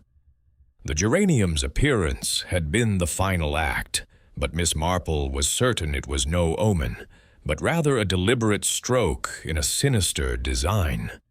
The village buzzed with speculation, the tragedy fueling tea-time conversations and hushed exchanges at the shop. Mrs. Price, the shopkeeper, declared it a fulfilled prophecy, while the vicar's wife spoke of divine judgment. But Miss Marple, with her unerring instinct for human nature, saw beyond the superstition. The blue geranium, like its predecessors, bore the telltale sheen of litmus, and the ammonia's persistent presence suggested a chemical manipulation far too precise for chance. Her mind, as keen as the frost outside, traced the threads back to their source, and she resolved to act before the trail grew cold. Her first task was to gather more evidence, and she began with a visit to the village inn, where Tommy, the baker's boy, was polishing glasses behind the counter. His freckled face lit up at the sight of Miss Marple, though his grin faltered when he saw her serious expression. "Morning, Miss Marple," he said, setting down a glass. "Terrible business up at Elmhurst. Everyone's saying it was the prophecy what did for Mrs. Pritchard." Miss Marple's eyes twinkled, though her tone was grave. "A tragedy, indeed, Tommy. But I wonder if you could help me with something. That woman you saw with Zarita at the station, can you recall anything more about her? A detail, perhaps, that might have slipped your mind?" Tommy scratched his cap, his brow furrowing. "Well, ma'am, I didn't think much of it at the time, but she had a pin on her coat, a little silver thing shaped like a crescent moon. Looked out of place, like it didn't match her plain clothes, and she was carrying a bag, heavy-like, with a red seal on it, same as the parcels for Nurse Copling." Miss Marple's heart quickened, though her face remained serene. A crescent moon pin, a distinctive detail, one that might connect the mysterious woman to the nurse. "And the parcels for Nurse Copling. Any more since the last one?" "Just one, ma'am, day before yesterday," Tommy replied. "Same chemist's mark, red seal and all. She took it quick, like always, and told me to mind my own business." Thanking Tommy with a shilling, Miss Marple made her way to the post office, where Miss Weatherby was sorting the morning's mail. The postmistress's eyes gleamed with curiosity as Miss Marple approached, sensing a purpose behind the visit. "Good morning, Miss Weatherby," Miss Marple said, selecting a packet of notepaper. "Such a sad time for the Pritchards. I hear Nurse Copling has been receiving more parcels." Miss Weatherby nodded, her voice dropping to a whisper. "Oh, yes, another came yesterday, from that London chemist again, with a red seal. And there was a letter, too, in the same queer hand as before. No return address. I'd wager it's from someone who doesn't want to be traced." Miss Marple's lips curved faintly. "How observant you are. And has anyone else mentioned seeing Zarita, or perhaps someone resembling her?" Miss Weatherby shook her head. "Not a soul, but Mrs. Hargreaves, the Pritchards' cook, said something odd. She saw a woman loitering near the manor's back gate a week ago, tall and thin, with dark hair. Didn't think much of it then, but with Mrs. Pritchard's passing, well, it's queer, isn't it?" Miss Marple nodded, her mind racing.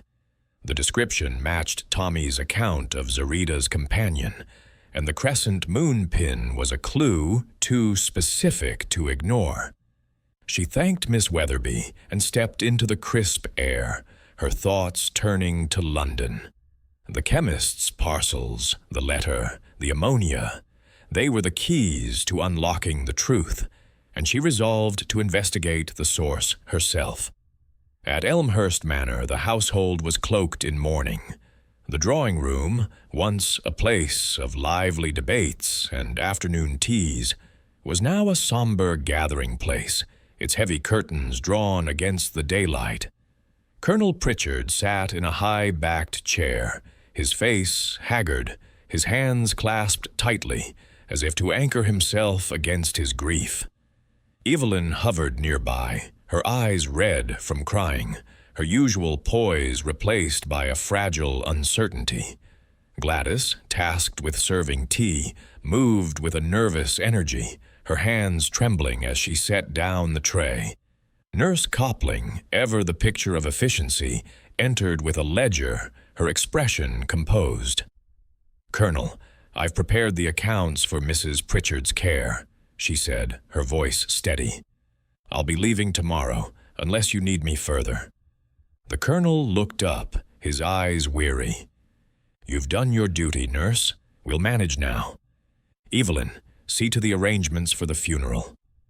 Evelyn nodded, but her gaze lingered on the nurse, a flicker of suspicion in her eyes. She had not forgotten the bottle in the scullery, the sharp scent of ammonia, the nurse's quick movements in the night. "Thank you, nurse. Coupling," she said, her voice tight. "You've been very thorough." Nurse Coppling's lips twitched, but she said nothing, retreating with a nod. As she left, Gladys whispered to Evelyn, "Miss, I found something in the scullery, a scrap of paper, looked like wallpaper, with blue smudges. It was in the nurse's bag, but I didn't dare take it." Evelyn's heart sank, but she forced a smile. "Keep it to yourself, Gladys. We'll sort this out." Miss Marple's arrival at Elmhurst that afternoon was met with weary acceptance. Dolly Bantry had insisted she come, citing the need for a clear head in the midst of grief. The colonel received her in the study, his face etched with exhaustion. "Miss Marple, you're kind to call," he said, gesturing to a chair. "It's a dark day for us. Amelia's gone, and I can't help but feel I failed her." Miss Marple's gaze was gentle but piercing. "My dear Colonel, you did all you could, but I wonder if I might see the room again. There are details that puzzle me, and I'd like to set my mind at rest." The colonel sighed, rubbing his temples. "If it'll help, go ahead, but there's nothing to see, just that damned wallpaper." Upstairs, Amelia's room was untouched, the air heavy with the scent of ammonia and loss. The blue geranium glared from the wall, its waxy sheen unmistakable. Miss Marple approached, her spectacles glinting as she examined the paper closely. The texture was different in the blue patches, smoother, almost plastic, and the ammonia smell was overpowering. She noted a small tear near the geranium, as if a piece had been carefully replaced. Turning to the bedside table, she inspected the vial of tonic, its contents still cloudy. She sniffed it cautiously, detecting a faint chemical undertone beneath the lavender. "Most curious," she murmured, her mind racing. Hexamethylene-tetramine, she recalled, could be administered in small doses, releasing formaldehyde when heated, a slow poison masked by the patient's fear. As she left the room, she encountered Evelyn, who looked as if she hadn't slept in days.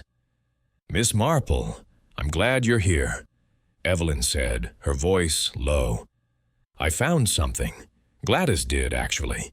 A scrap of wallpaper in the nurse's bag with blue marks. I didn't know what to do." Miss Marple's eyes sharpened. "You did well to tell me, my dear. Keep it safe and say nothing for now. We're close to the truth."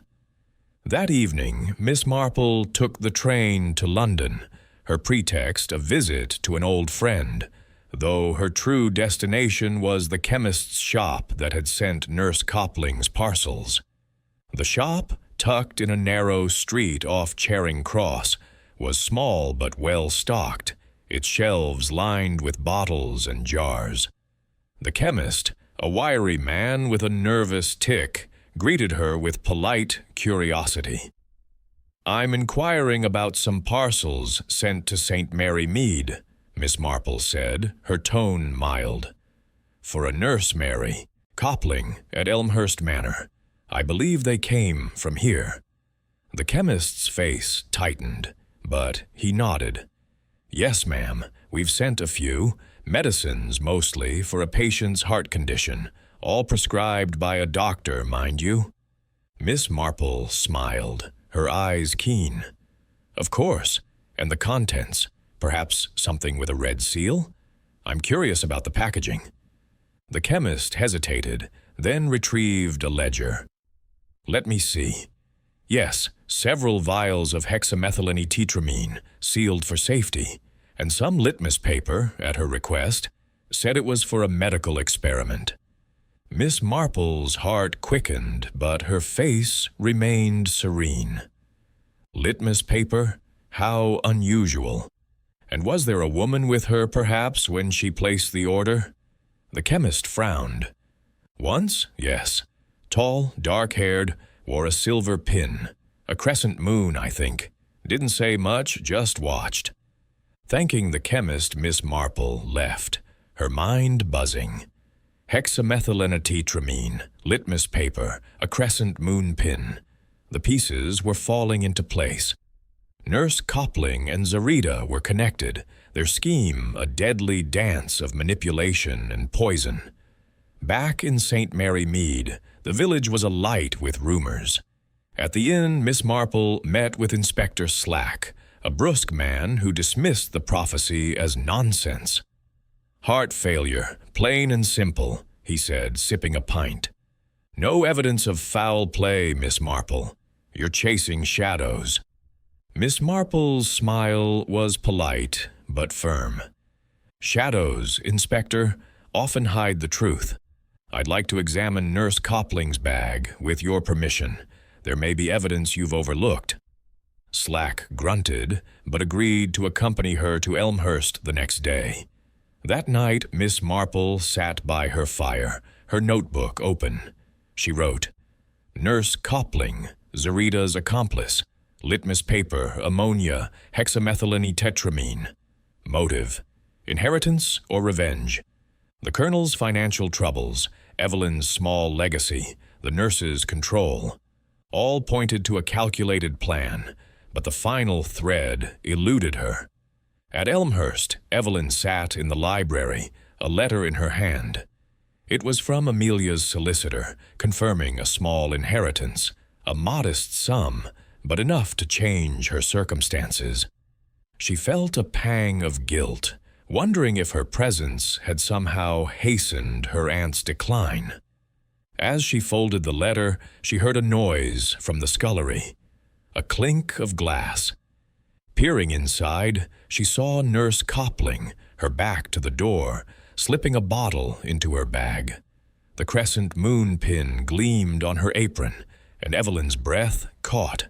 She retreated, her heart pounding, resolved to tell Miss Marple.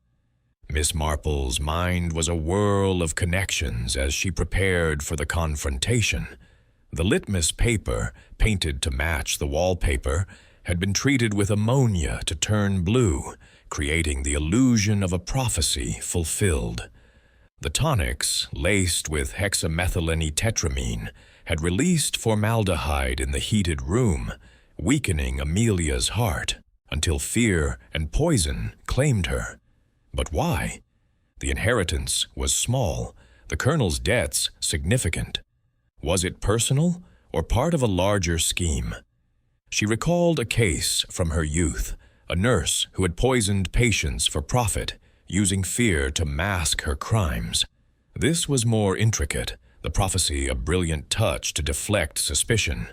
But Nurse Copling's calm, her parcels, her connection to Zarita, they were the keys to unraveling the threads.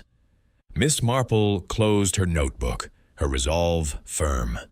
Tomorrow, with Inspector Slack, she would confront the nurse. The fatal bloom had claimed its victim, but the truth would not remain buried in St. Mary Mead. Chapter 8. The Revelation.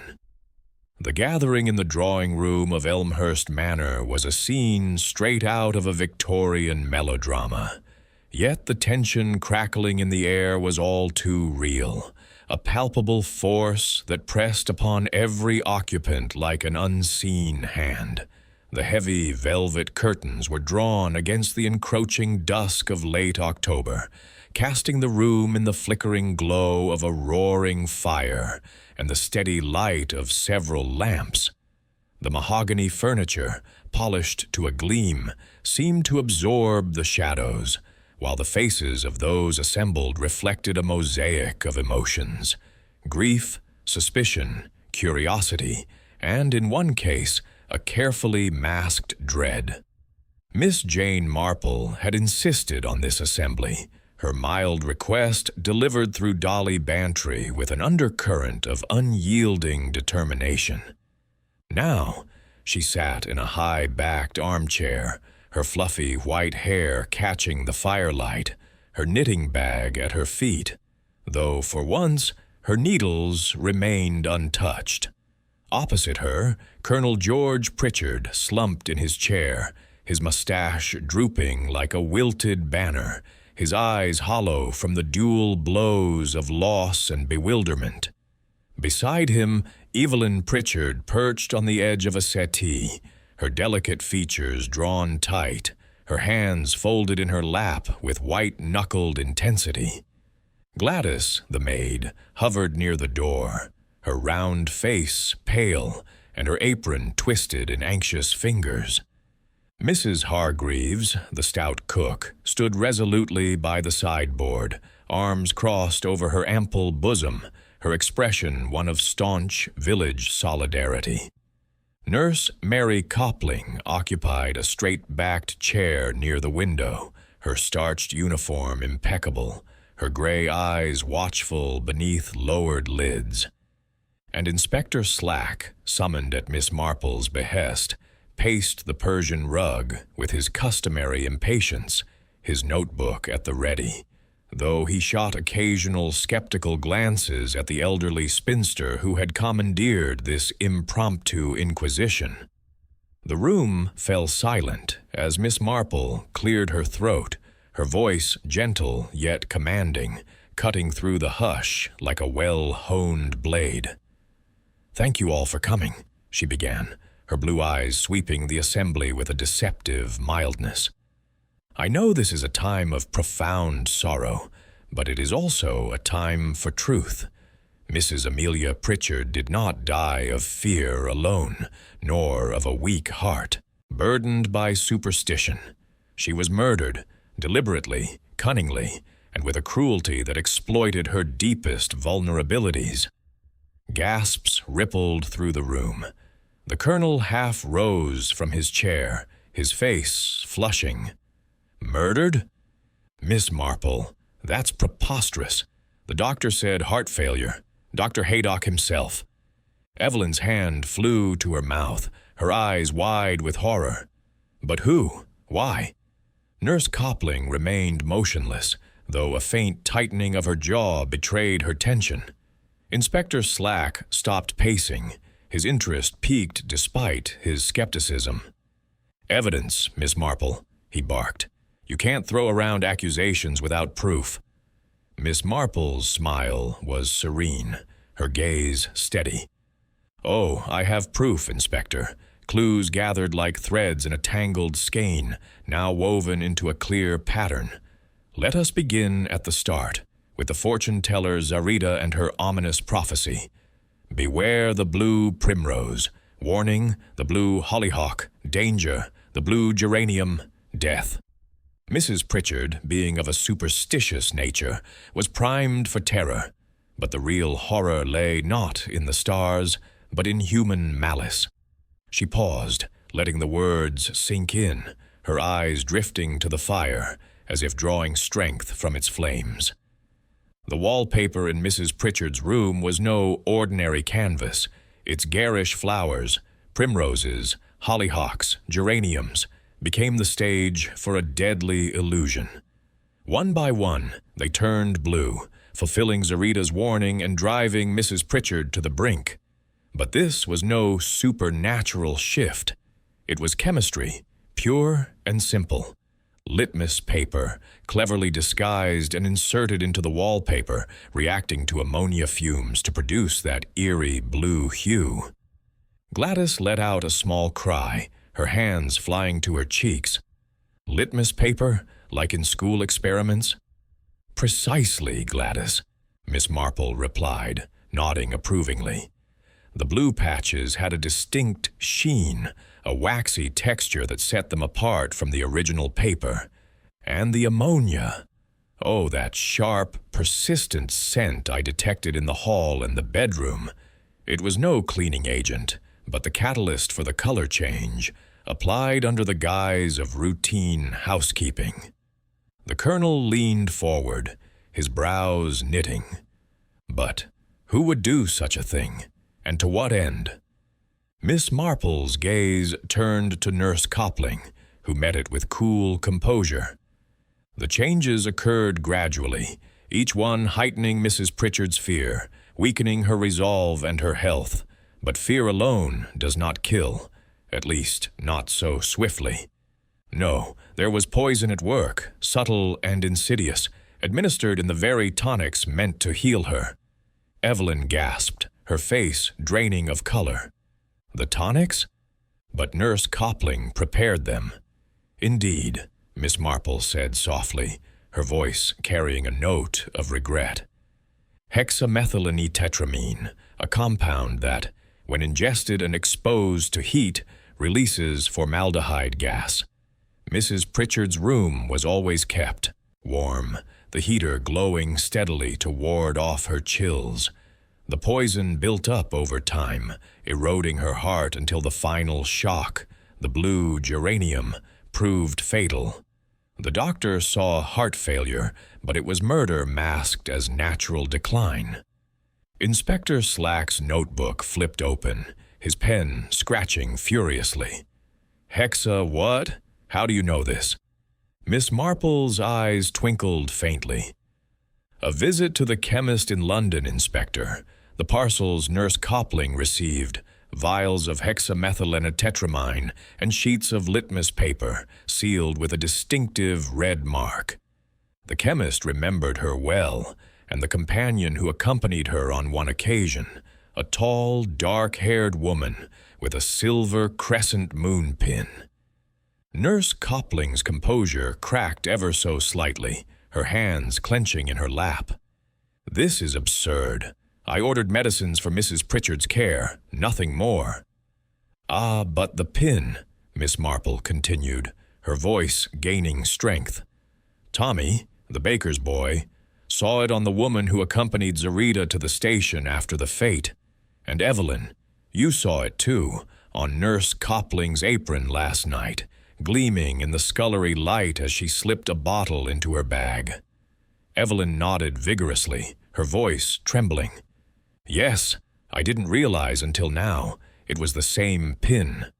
The room erupted in murmurs. The colonel's face darkened, his fists clenching. Zarita, you mean to say? Miss Marple raised a hand, silencing the outcry. Zarita was no mystic, but an accomplice, perhaps a sister, or a close confederate. She planted the seed of fear at the fete, tailoring her prophecy to Mrs. Pritchard's known superstitions. Then she vanished, leaving the stage to Nurse Copling, who arrived under impeccable credentials from a London agency. Credentials, I suspect, that will prove forged upon closer inspection. Inspector Slack turned to Nurse Copling, his eyes narrowing. Well, nurse, care to explain? Copling's face hardened, her gray eyes flashing. This is speculation, nothing more. An old woman's fancies. Miss Marple's smile was almost pitying. Fancies backed by evidence. Gladys saw you wiping the wallpaper, smelled the ammonia. Evelyn witnessed you mixing tonics in the scullery, and the scrap of wallpaper Gladys found in your bag. Blue smudged litmus, ready to replace another patch. You inserted the disguised litmus into the wallpaper during your cleanings, applying ammonia to trigger the blue at precise intervals, aligning with Zarita's warning. The poison did the rest, its effects blamed on fear. The colonel rose, his voice thundering. Why? What did Amelia ever do to you? Miss Marple's gaze softened, turning to Evelyn. It wasn't personal, Colonel. At least, not entirely. The motive lies in greed, a cold calculation for gain. Mrs. Pritchard left a small inheritance to Evelyn, but the real prize was the life insurance policy, payable to you, Colonel, upon her death. Your financial troubles are no secret. Failed investments in India, mounting debts on Elmhurst. But the policy had a clause. It doubled if death was due to natural causes exacerbated by chronic illness, which heart failure neatly fits. The colonel blanched, sinking back into his chair. But I would never. Of course not, Miss Marple interjected gently. You loved your wife, Colonel, but Nurse Copling, or should I say Mary Zarita, sister to the fortune-teller, saw an opportunity. By hastening Mrs. Pritchard's death and making it appear as fate, she could claim a cut, perhaps through blackmail or a prearranged share. Zarita scouted vulnerable targets at village fetes, superstitious women with wealthy husbands or legacies. They've done this before, I suspect, in other quiet towns where deaths were dismissed as misfortune. Nurse Copling, Mary, surged to her feet, her face contorted. Lies, you have no proof. Inspector Slack moved swiftly, blocking her path. We'll see about that. A search of your rooms, nurse, and a wire to London about those credentials. And Zarita, we'll find her. Miss Marple nodded, her voice steady. The crescent moon pin, a family heirloom perhaps? It links you irrevocably. And the letters with no return address, communications from your sister, coordinating the scheme. You underestimated the village grapevine, Mary. In St. Mary Mead, secrets have a way of surfacing, like weeds in a well-tended garden. Mary's shoulders slumped, the fight draining from her as Slack led her away. The room exhaled collectively, the tension breaking like a storm cloud. Evelyn wept softly, the colonel burying his face in his hands.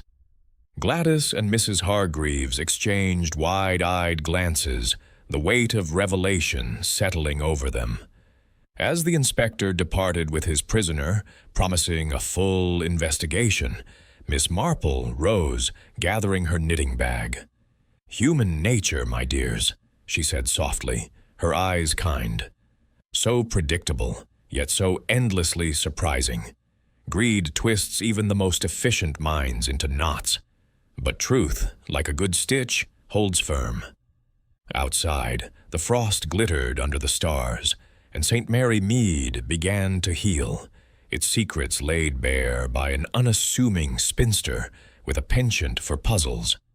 Miss Marple walked home, her steps light, already pondering the next tangle in the fabric of village life.